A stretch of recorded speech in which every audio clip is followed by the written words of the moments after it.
My 6-year-old son is still a foster child through the system. It's been 3 years.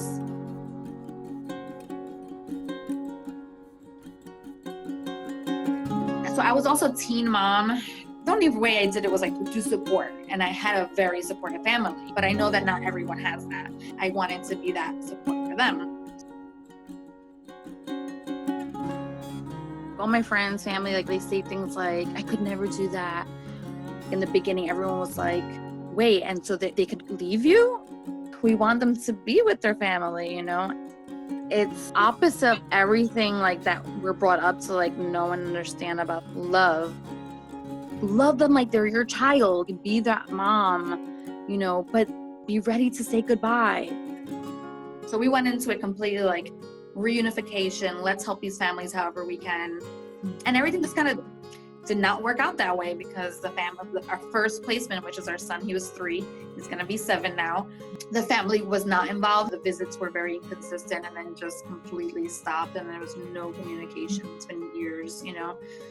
We didn't even realize like that's could happen. Of course, you know, right away they're like, are you open to adoption? And we're just like, it's only been 2 months and I thought we were going to reunify the family, right?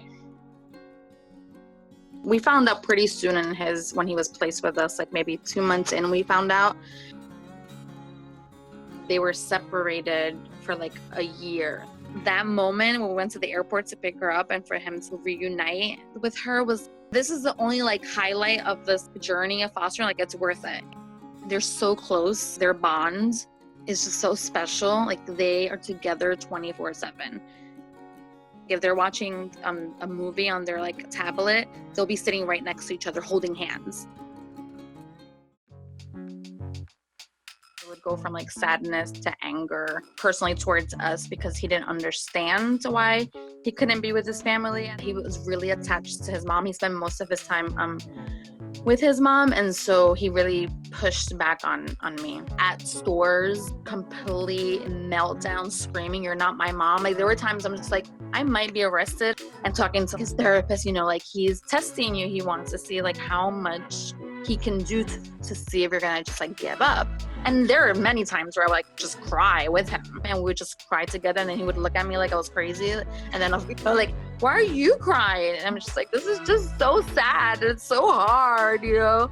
So we try to model what it looks like to be sad, angry. You know, they'll see me angry, and then I'll try to model, take a break or breathe or do this. And my diagnosis of cancer really kind of shifted things. We can't stress about. All we can do is like take one day at a time and love him and take care of him.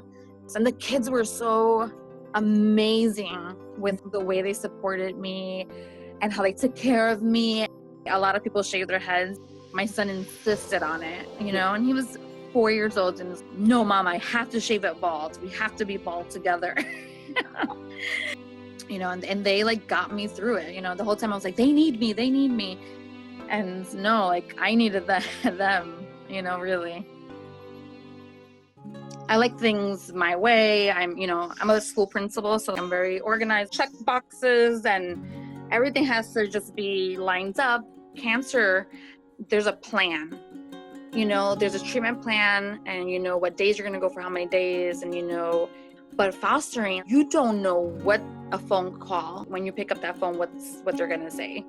Something fostering helped me develop was really letting go of things I can't control and like being okay with it. I've just learned to like one day at a time and don't have a lot of expectations, you know, focus on just loving the child and making them feel safe, giving them structure, you know, meeting their needs.